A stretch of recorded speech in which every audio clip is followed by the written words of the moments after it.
受到锋面影响，全台湾雨势落无歇，咱观众朋友就要注意安全，因为就伫咧台中大道甲花莲丰滨，拢因为溪水涨起来，有人就安尼来受困。也高雄这边中油炼油厂的油槽，敢若是互雷公卡着来导火，较早是无伤亡哦。也台北线林府桥附近，因为雨水上高，来水放线。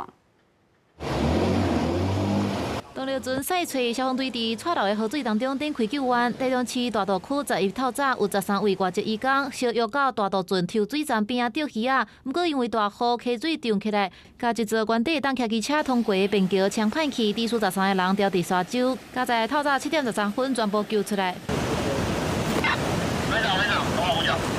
消防救索啊，互对岸受困的山友慢慢过溪。花莲县丰滨乡的八里湾溪，早早也出现溪水涨流，有23位爬八里湾山的登山客，掉伫溪流对岸。消防局特殊大队伫暗时5点到位，救索啊先将水甲食物送到对岸，等暗时雨势顿好了后，才开始协助过溪。暗时11点全部救出来。夜间雨势稍歇后，溪水开始趋缓，然后鱼上游架设绳索系统。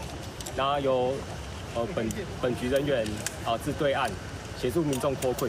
高雄市小港区中油大拿炼油厂的一个油槽，伫11透早疑似互雷卡着火，连伊启动破的冷却系统，外观无明显的火痕，也无人受伤受困。着火原因该调查。第34油槽遭受到雷击啦。那不到1小时，我们把火势已经控制下来了。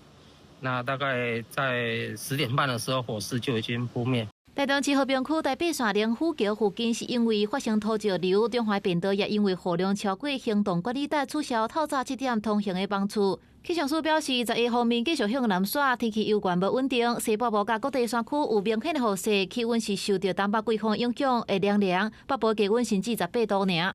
西半部地区还有各地的山区，今天都还是比较容易有局部大雨。我们预计在今天下午之后，其实中南部地区的雨势还是会比较持续，甚至台东地区这边都还有可能会出现局部豪雨的状况哦，所以外出的时候也要特别留意。伊北湾强调，昨日开始天气会渐渐稳定，市到甘那村南部甲台东花莲有雨，全台气温也渐渐回升。公司新闻采访报道。